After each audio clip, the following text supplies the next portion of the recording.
There should be a cross the road religious water balloon fight. That'd be awesome. The Jews versus the Baptists. I got $5 on the Jews. What up, everybody? I'm jumping in front of this guy. The beauty of small vehicles. God, it's not even 3 o'clock. Look how shitty the traffic are getting. It's like 61 degrees in the middle of December. Fuck yeah. Nice as fuck out.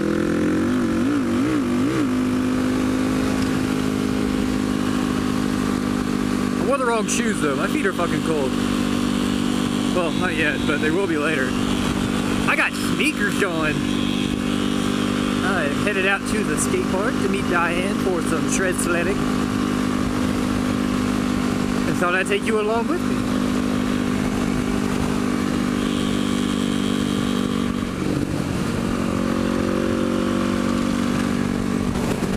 I am the most expert motovlogger that has ever been created. You know why?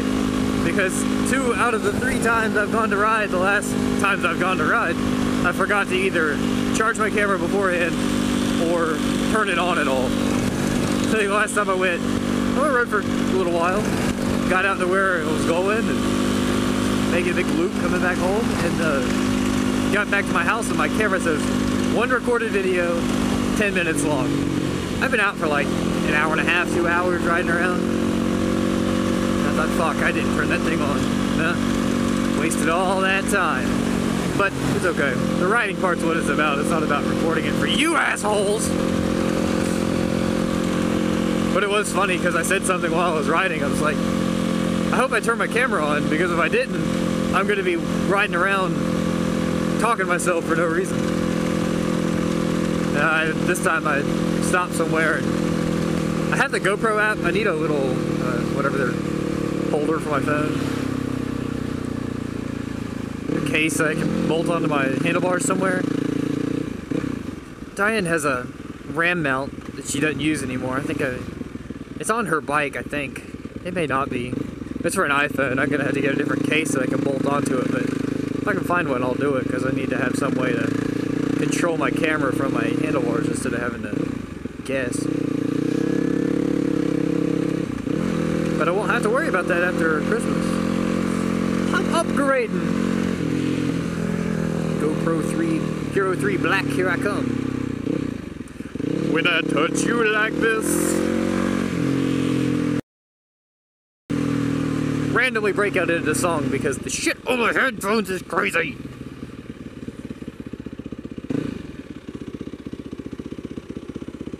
And I'll hold you like this. Small child. Hi, small child. Man, I'm gonna be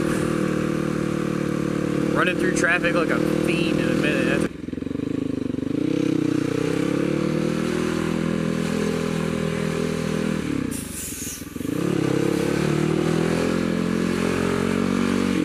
This is way illegal. I don't think I ever told anybody about this master cylinder. So I switched my master cylinders from, I had a Nissan master cylinder, and I put up this thing online, and actually got this started some big trolling fight between Armenian, Garden Snake, and this dude Crash, all on Supermoto Junkie. And they were talking about how, I said my brakes are shit, or crap. My brakes are crap. So that's the actual thread name. So if you want to go to Supermoto Junkie, you can read the whole thing. I'll put a link down in the description. And, but everybody had a good point, you know, like, but Crash builds Yamahas for the most part, or I think pretty much exclusively. He's got a bunch of them. He's built a couple of them for people, and he made the thread that tells you how to de-restrict them and open them up so you can get all the power you can out of 450s and probably everything else. I don't really know. But he was saying, so what you do is you take a Honda TRX 450R master cylinder, and it's a direct replacement for the Nissan master cylinder. And I think it is Nissan, but it's a direct replacement for the small one that comes on the WR originally. And my brakes felt like shit. And this isn't, it increased my brake feel, like it's way stronger than it was, but it's not as strong as it could be. But I'm way happier with it than I was before. But when our meeting got on there and said that he was like, well, you should get this Brembo 16x18 master cylinder, and it's this Supermoto cylinder, and the master cylinder is all here compressed like in the handle without the big bottle on top. And if you look at his videos, he's got a tube that comes off right here, and that's his whole fluid reservoir. Because honestly, why the fuck do I need 20 cc's of brake fluid up here if all I'm doing is moving fluid through the line just back and forth to open and close that piston? And so either way, so I ordered I can't afford the $300 Brembo one, so I ordered the TRX cylinder, and it gets to me, and everybody else's Banjo bolts up right here in the front, and mine bolts on the side. I'm like, what the fuck is this? So looking online, and it turns out that this is a Chinese copy of a TRX master cylinder. I'll tell you something, there is some shit wrong with the world when a Chinese copy of a master cylinder is a better master cylinder than the Nissan one that came on this bike. Nissan stuff's supposed to be good, especially from this vintage. Like 05 Brembo stuff was shit. Like even my dad on his KTM took all the Brembo shit off of his bike and replaced it all with Nissan stuff off of Yamaha, because the Nissan stuff was better than the Brembo stuff in that 05, 06, 07 vintage. But it started this whole argument about, I'm just down for whatever works, you know, it doesn't make my bike look retarded. And like I don't like to leave things unfixed, and I've changed that cylinder twice. I've rebuilt one of those master cylinders. Never once did it make my brakes feel as good as they feel right now. And I think if I put different brake pads, I have some shitty, cheap pads on my bike. They were like $14 on eBay. They work great. They have a nice progressive feel, but they don't grab as hard as I would like them to. So I can't stop you anymore. I need to ask Dan, the guy I bought this or traded this bike from, what kind of pads he had in it beforehand, if he knows. He didn't even have this bike very long before I got it. And then actually somebody on Supermoto Junkie sent me a link he's like, yeah dude, I've got 3 of those 16x18 cylinders, and if you want one, I'll sell it to you for $50. Holy shit, really? Like, fuck yeah, I'll take it.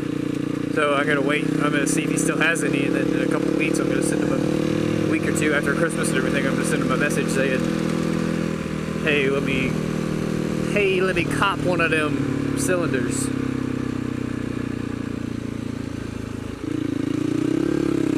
I believe I have arrived in the early fashion, which isn't a problem.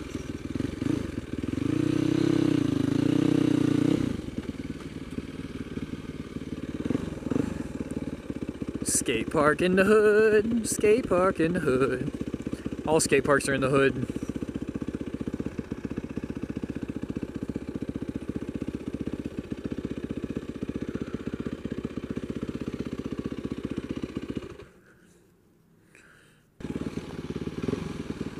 Nice sweater.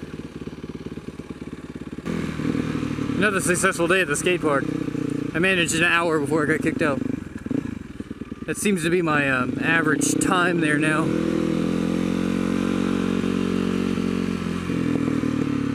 Hired this whole fucking herd of little pissant kids. I sound like such an old fucking kook. Hired all these kids. Come in there to tell me to put fucking elbow pads on. I've been skating for like 15 years. You can eat a bag of dicks, how about that? I'll put elbow pads on if I'm doing something that might endanger my life. And the only reason I'm putting elbow pads on is because it may save my life. I don't think I've ever actually worn them and they've been effective. And I'm not saying you can't wear them, but I've trained myself for the entirety of my career skateboarding how to fall. And that doesn't include slamming my fucking elbows into the ground.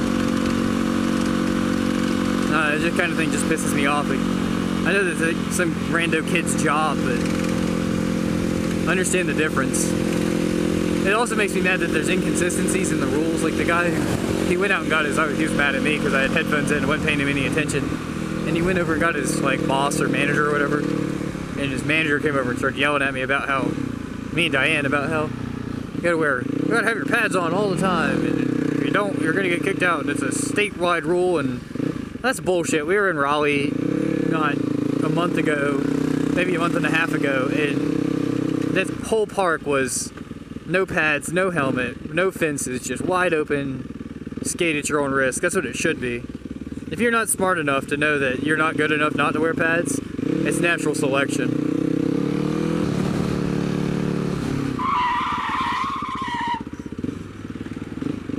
That's what I get for not paying attention. But I can stop fast.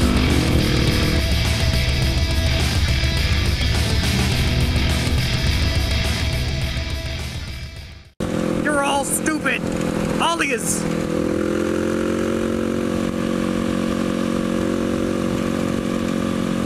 This is because of that. Fuck you. Because look, it breaks up.